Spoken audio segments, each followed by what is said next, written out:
Hi అండి. ఈరోజు మనం చేయబోతుంది గోంగూర పచ్చడి. ముందుగా దానికి మూకుడులో కొద్దిగా నూనె వేసుకొని ఆవాలు, జీలకర్ర, మినపప్పు వేసుకొని పోపు బాగా దోరగా వేయించుకోండి.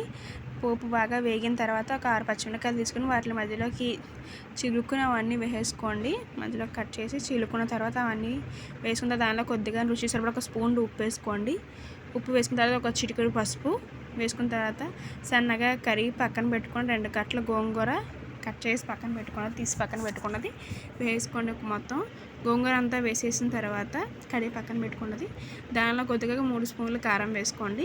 కొద్దిగా టేస్టీగా కారం స్పైసీగా ఉండడానికి ఒక 3 స్పూన్లు వేసిన కొద్దిగా టేస్ట్కి దంచుకున్న వెల్లుల్లిపాయ రెబ్బలు వేసుకోండి, బాగా మెత్తగా దంచుకున్నవి. అలా కొద్దిగా ఒక చిన్న గిన్నె ఆయిల్ వేసుకోండి. కొద్దిగా ఆయిల్ రుచిగా ఉంటుంది కాబట్టి ఆయిల్ పడుతుంది.